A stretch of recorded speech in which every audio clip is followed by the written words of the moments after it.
makes absolute sense. Okay. But I was about to ask you, like, why is it so important for shamans? Because it is important for me. Yes. I feel it, but I'm always trying to find the connection for also the realistic mind, basically. How to explain to my realistic mind what is that what I feel. But you actually said that it's a really important source. Put it this way, ancestrally speaking, we all were tuned into nature, and it's a very modern phenomenon for human beings to separate themselves.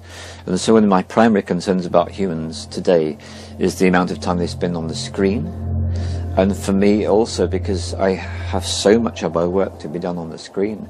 How do I know the clients arrived? They didn't knock on the door, they sent me an email or they sent me a Facebook message. So it's really important to do this, and also people will ask questions and then I'm going to give them a reply on that method. So it's essential and useful for modern day shamans and pretty much most people to work with screens. I have a few friends. One, he is a builder and he does car boot sales. He doesn't need screens in his life, he really doesn't, but most of us do. So I feel you balance the screen time with the nature time, because that's our heritage, that's where we come from. And there is something someone put on Facebook which I very much like, which is to do with,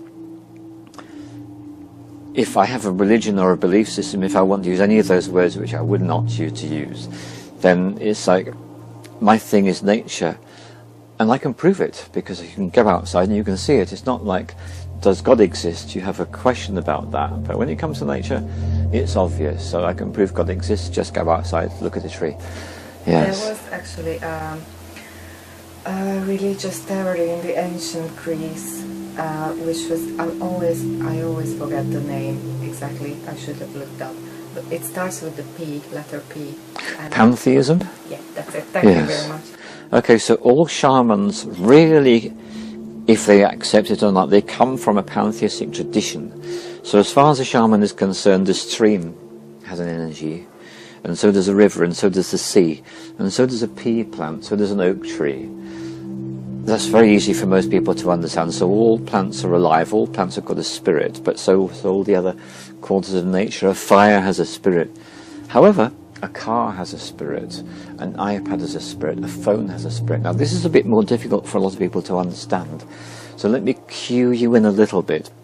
All these devices, modern or ancient, whether it's like a hammer or an iPad, these devices have been created by humans, and they've been created from source materials, like it might be an ore, it could be a crystal, it could be a rock, it could be a plant material, to make these things made of wood or whatever.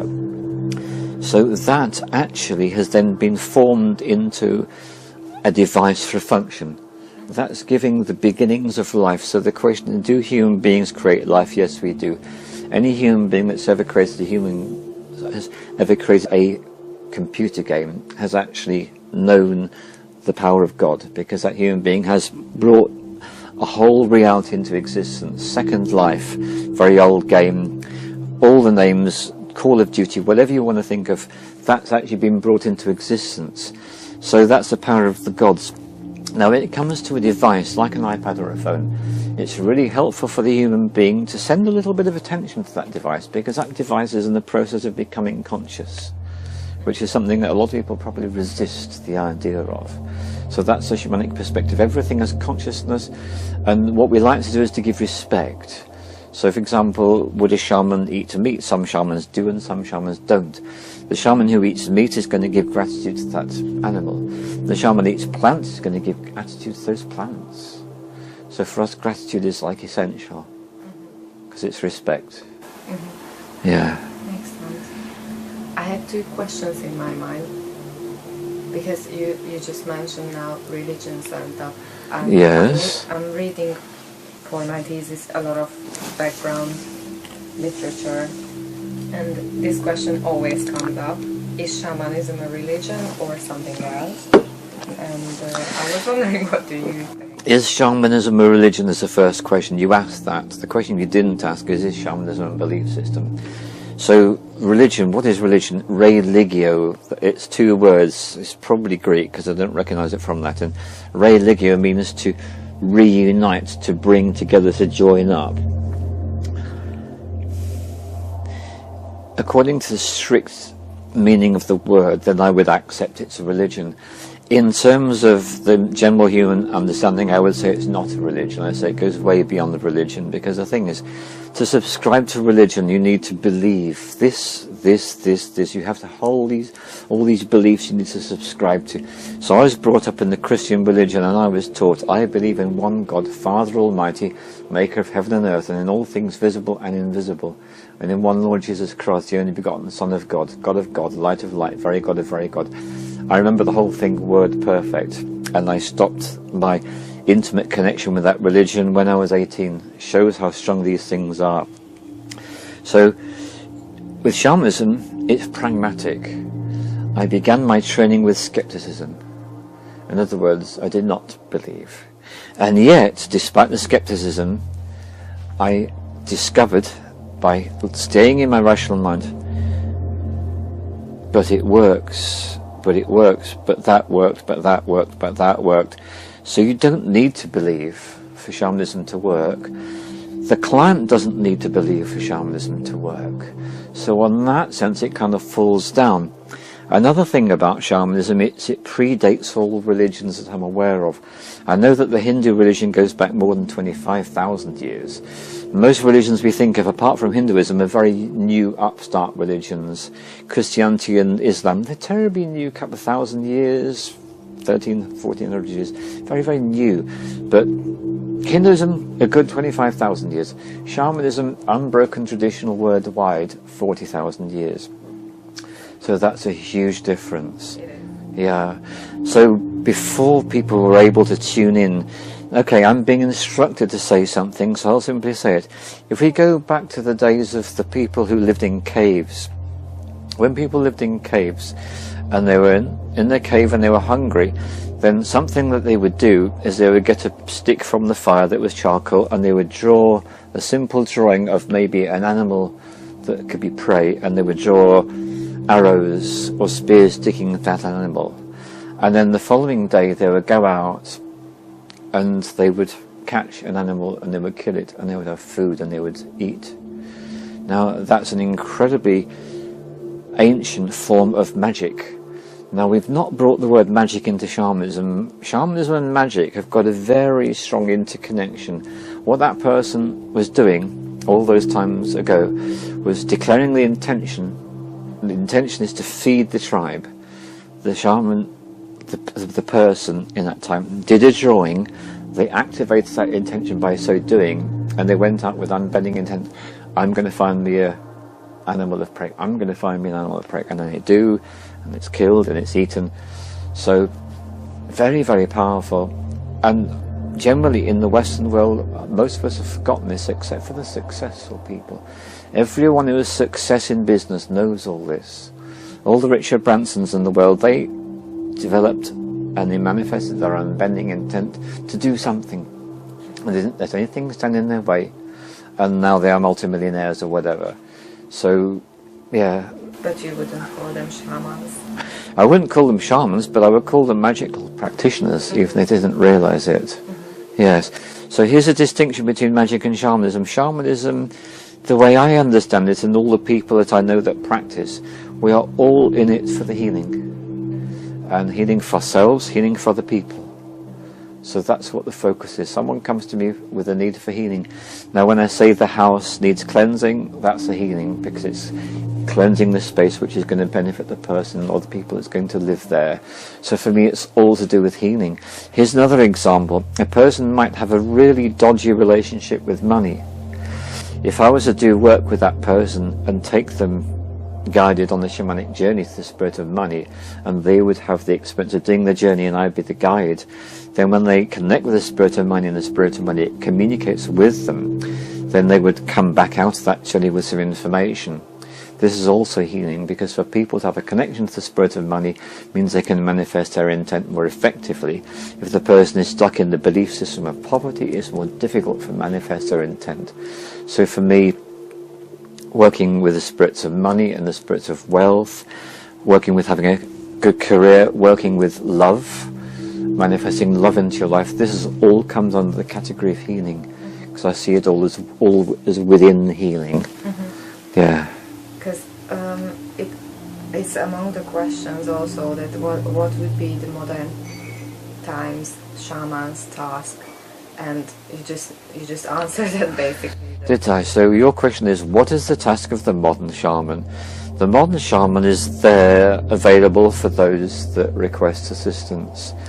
I can remember, whilst I was training, someone coming to this friend's house, and he just spilt out this story.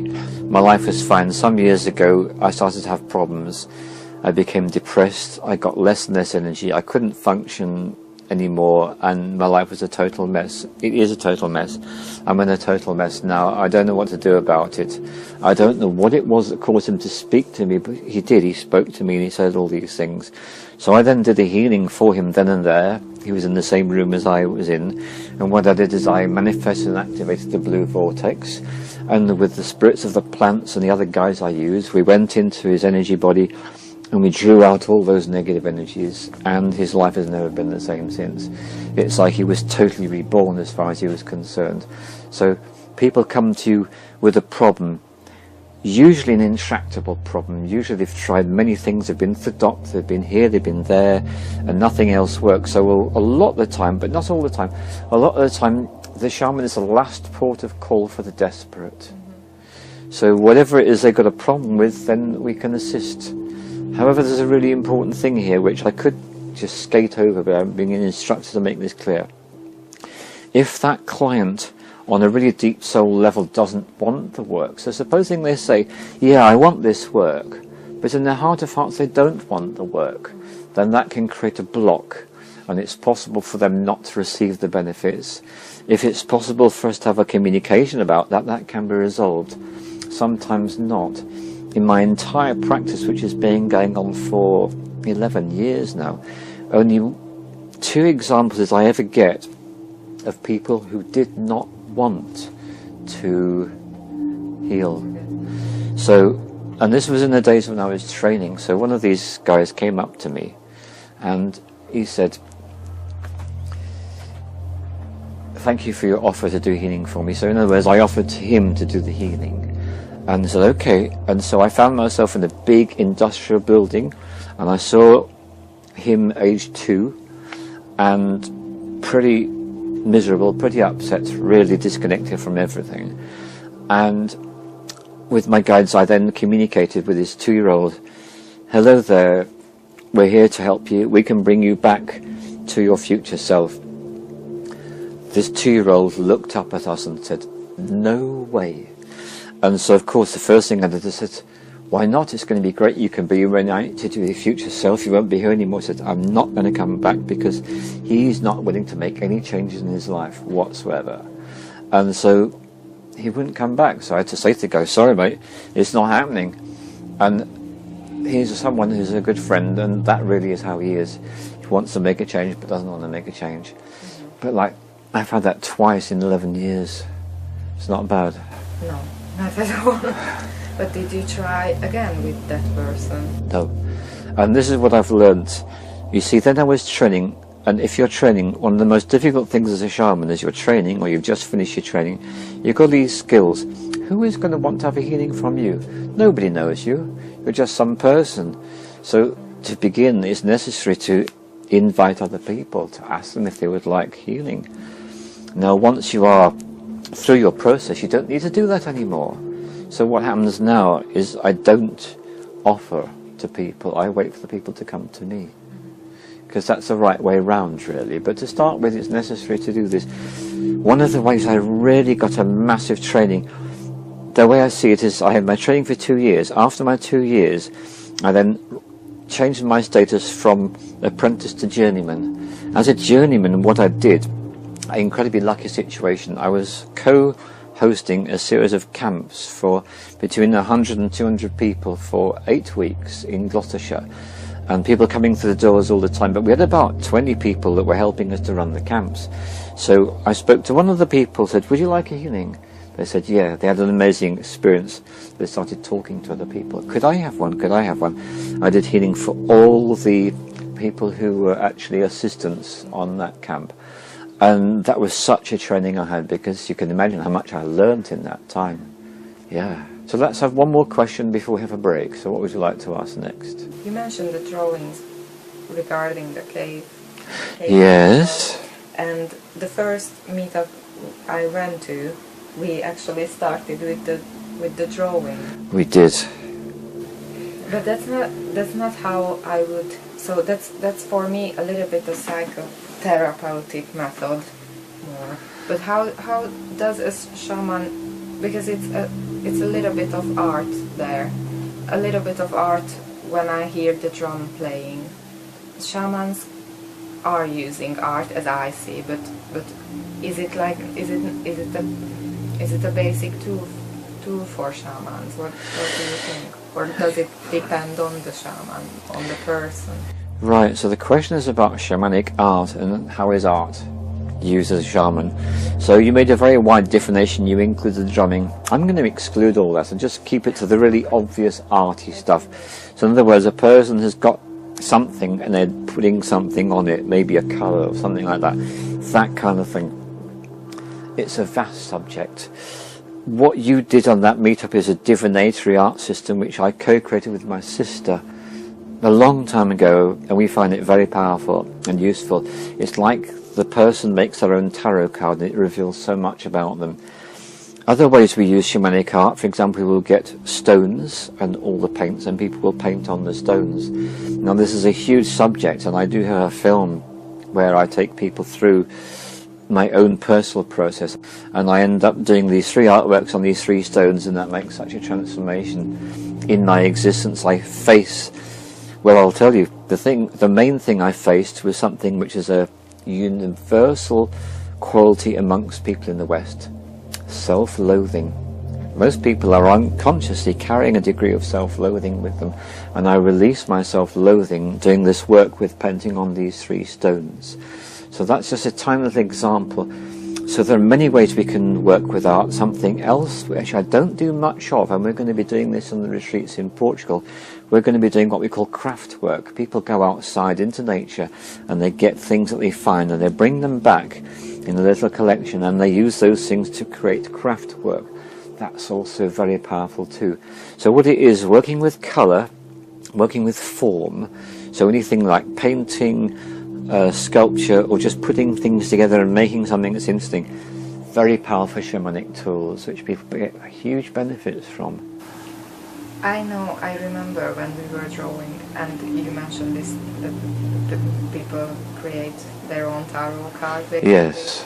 So this is important, I suppose, because of the symbols and the meanings, these little crafts. Yes. I make, for example, in Portugal, they represent something. Yes. But how can you use it for healing? Well, I used it for healing for myself because I painted these 3 stones and I let go of the self-loathing that I was unconsciously carrying with me all my life until I did that piece of healing work.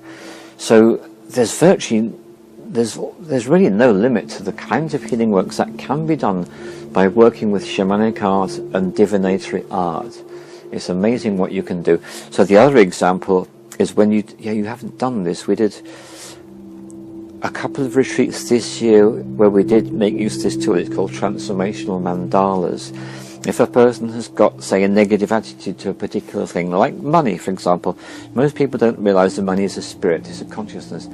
A lot of people are struggling with lack of money, so in the work to release those old belief systems, the old mindsets, what they do is they get a piece of square paper and they get a black crayon or pencil, and quite quickly and without looking at what they're doing, they draw this very simple mandala and they put all the negative opinions and views and belief systems about money. They might write words, they might draw shapes.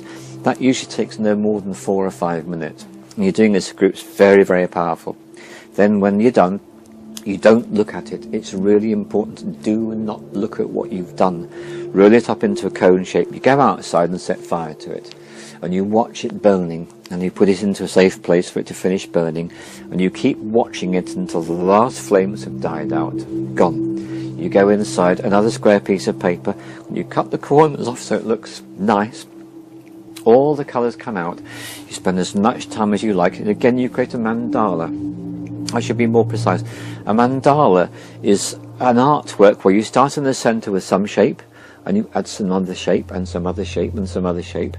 It could be purely visual art, or it could be words as well, and you end up with this piece of art which is your new relationship, in this example with the spirit of money.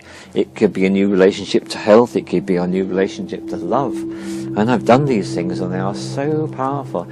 So when you've got that done, what you can then do is you can put it somewhere where you see it, and every time you see it you are simply reconditioning yourself with a new belief systems, having abandoned the old belief system.